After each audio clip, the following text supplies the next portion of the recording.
Ohio les Nakama et bienvenue sur ce podcast. Si les termes de Rasengan, de Gearthird, de Ultra Instinct, de Toman, de Sasageyo ou encore du souffle de l'eau 3ème mouvement te parlent, tu es au bon endroit. Je m'appelle Ségolène, et oui, comme Ségolène Royal. Je suis une otaku et tous les vendredis je te parle de manga. Alors enfile ton chapeau de paille et prépare tes kunai parce que là, ça va être plus ultra. Bonne écoute!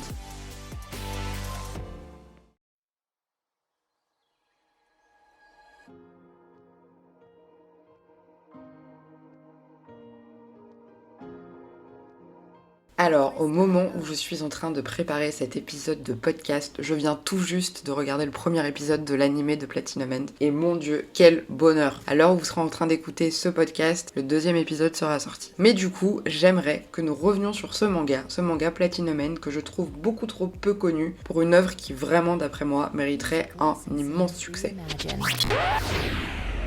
Rapidement et comme toujours, un petit rappel sur cette œuvre. Donc cette œuvre a été créée par les mangaka qui sont les auteurs de Death Note dont je vous parlais dans l'épisode précédent sur elle. Donc Takeshi Obata au dessin et Tsugumi Oba au scénario. Le manga a été publié au Japon entre novembre 2015 jusqu'en janvier 2021 et en France il a été édité par les éditions Kazé entre mai 2016 et août 2021. Donc il s'est vraiment terminé cet été. Il y a 14 tomes, donc c'est un manga qui est relativement court comme l'a été Death Note avant lui puisque Death Note c'était 12 tomes. Et donc l'animé de Platinum End a commencé hier au Japon et en simulcast sur Crunchyroll et Wakanim en France. Alors un rapide résumé de l'histoire de Platinum End et pour ceux qui n'ont pas encore vu le premier épisode ou qui n'ont pas lu le manga, je vous recommande de rapidement rattraper votre retard parce qu'à mon avis vous allez très vite être spoilé si c'est pas le cas. Donc l'histoire c'est l'histoire de Mirai. Mirai c'est un jeune garçon qui est un petit peu dépressif, il a perdu tout espoir en la vie. Il a plus de famille à part son oncle et sa tante qui le maltraitent et il a pas beaucoup d'amis. Du coup il décide de mettre fin à ses jours en sautant du haut d'un immeuble. Mais il ne touchera jamais le sol puisqu'il est sauvé in extremis par Nas qui est une petite ange assez malicieuse. Donc Nas lui fait plusieurs révélations. Alors la première, qui est très importante, c'est que ce sont l'oncle et la tante de Mirai qui ont tué ses propres parents. Et les autres révélations qu'elle va lui faire sont qu'il dispose maintenant de 3 pouvoirs. Le premier, c'est qu'il dispose d'ailes, volées à une vitesse tellement rapide que les humains peuvent pas le repérer. Il dispose d'une flèche rouge qui lui permet, en touchant quelqu'un avec, de rendre cette personne amoureuse de lui, homme ou femme, pendant 30 jours. Et enfin, une flèche blanche qui permet de tuer. Nas lui annonce également une nouvelle très importante à laquelle il ne s'attendait pas, à savoir qu'il fait désormais partie des 13 humains sélectionnés pour la candidature au poste de dieu, et qu'il y a donc 12 autres candidats comme lui qui sont accompagnés d'anges et de pouvoirs.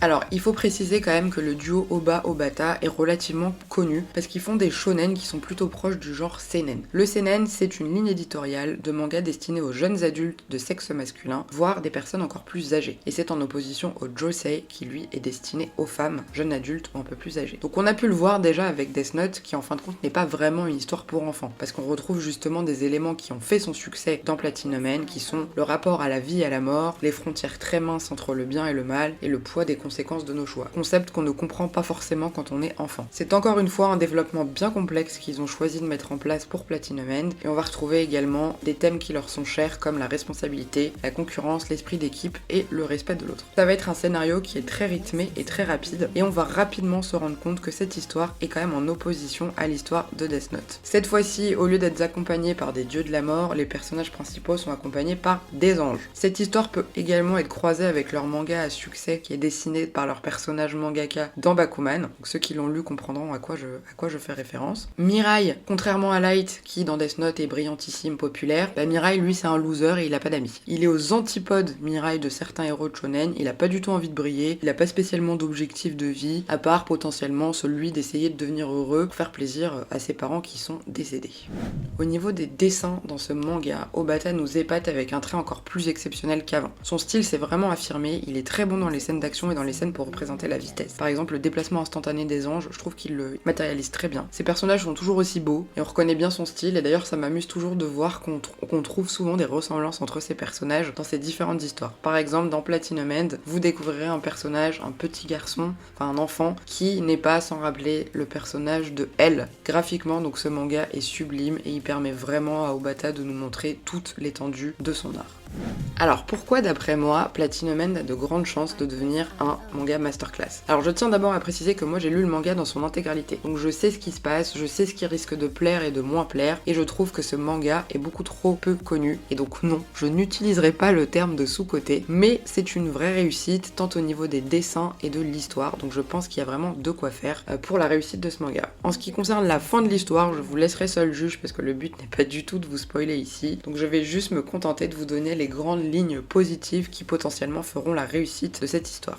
Alors tout d'abord, on va avoir évidemment l'originalité de l'histoire, parce que comme on l'a dit précédemment, c'est du grand Oba Obata, toujours avec des questions de bien et de mal et de divinité. Là, contrairement à Death Note, où Light s'est auto-proclamé dieu Kira, ici dans Platinum End, on a des personnages qui n'ont rien demandé à personne, qui auraient pour la plupart préféré mourir, et qui se retrouvent projetés dans une compétition où tous les coups sont permis à la candidature pour la présidence divine. Donc, cette histoire est quand même relativement originale, parce que pas tous les jours qu'on entend des histoires de compète pour devenir dieu. Ensuite, on va avoir les valeurs et les questions qui sont posées dans ce manga. Alors encore une fois, c'est propre vraiment à ces auteurs-là, mais il y a beaucoup de réflexions dans cette histoire. Où sont les limites du bien et du mal? Qu'est-ce qu'on a le droit de faire ou de ne pas faire pour arriver à ses fins? Est-ce qu'une vie en vaut une autre? Autant de questionnements auxquels Mirai va régulièrement se retrouver confrontée et qui finalement nous font également réfléchir en tant que lecteur. Parce que dans l'histoire, les frontières sont souvent très minces et on en arrive parfois à comprendre pourquoi certains personnages basculent du mauvais côté. Comme il est question de la relève de Dieu, il va aussi se poser forcément la question de la foi qui, sans être orienté ou biaisé dans l'histoire, sera traité avec beaucoup de subtilité par les auteurs. Ensuite, évidemment, on a les personnages, donc on a déjà le personnage de Mirai qui, je trouve, est un très bon perso principal, bien que parfois il soit un petit peu agaçant. Donc il va connaître une évolution qui est assez intéressante dans sa quête de bonheur et sa quête de justice. Petit à petit, il va s'affirmer et il va devenir un homme, même si évidemment il ne prendra pas toujours les bonnes décisions, mais c'est ça qui finalement le rendra beaucoup plus humain, parce qu'il est assez éloigné des héros classiques. Il se retrouve souvent face à des situations précises qui donnent lieu à des grandes interrogations, et souvent dans l'histoire, on va se poser la question de se dire mais en vrai, qu'est-ce que moi j'aurais fait à sa place? Ensuite, vous avez le personnage de Nas et des autres anges. Alors dans cette histoire, contrairement à ce qu'on peut penser, les anges ne sont pas du tout comme on les imagine. Ils sont pas gentils, naïfs, bons. Au contraire.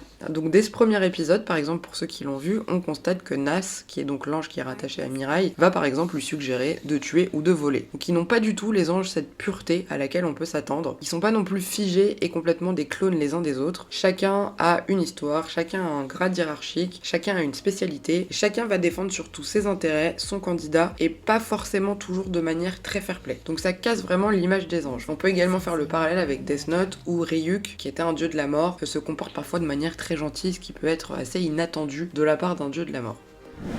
Ensuite, on a les autres candidats. Alors évidemment, dans les 12 autres candidats au poste de dieu, on va retrouver toutes sortes de profils. Il va y avoir des jeunes, des moins jeunes, des malins, des idiots, des naïfs, des gens intéressés, des gens très stratégiques, des gens peureux, etc. Chacun, pareil, a sa propre histoire, sa propre notion du bien et du mal, et surtout ses propres objectifs. Et c'est en ça que ça devient intéressant, parce que comme vous vous en doutez, les grands antagonistes de l'histoire se trouvent parmi ces 12 autres candidats. D'ailleurs, l'un d'entre eux, à mon avis, ne sera pas sans vous rappeler le personnage de Light Yagami. En ce qui concerne les alliés, parce qu'évidemment quand même il y en a et il en faut bien pour la réussite de l'histoire, sinon le pauvre Mirai il serait vraiment en galère. Ils seront de taille, ils seront attachants évidemment et charismatiques, mais il y aura également et évidemment des personnages qui vont être très ambivalents, ce qui va donner lieu à des retournements de situation plutôt inattendus. Ensuite, on va avoir évidemment le dernier point qui est la réussite de l'animé. Alors j'attendais ce premier épisode avec énormément d'impatience, parce que j'ai fini le manga depuis le mois d'août, et je dois avouer que je ne suis vraiment pas déçue. L'animation est super bien faite, les dessins et les décors étaient déjà très beaux en version manga papier, et pour le coup ils ont été sublimés avec la mise en couleur. Dès ce premier épisode, on en prend plein les yeux avec des paysages sublimes, la musique est également très bien choisie, pour le moment il y a uniquement l'OST de fin, et les thèmes musicaux tout au long de l'épisode sont très similaires à ceux de Death Note, à savoir des morceaux à connotation religieuse, mais ils sont aussi mixés avec du rock un petit peu plus agressif. Le personnage de Nas est très beau, très bien fait, donc je pense que les personnages des anges dans leur globalité vont être très réussis, même si parfois ils sont peut-être un petit peu trop sexy pour des personnages qui sont censés être des anges. Mais ça reste mon avis.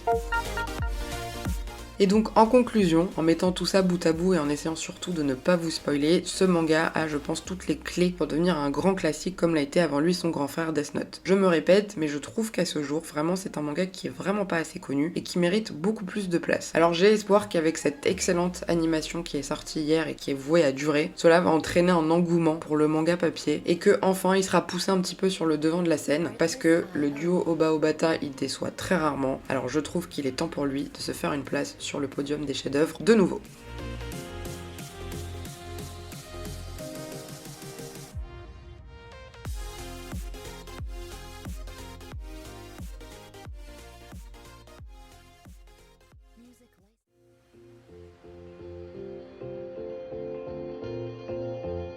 Merci pour ton écoute, j'espère que cet épisode t'a plu. Pour que je puisse devenir la Hokage du pays du podcast, n'hésite pas à me mettre une note ou un commentaire sur ta plateforme d'écoute. Ça me donnera évidemment du ki et du chakra pour préparer la suite. Sayonara et à vendredi pour un prochain épisode.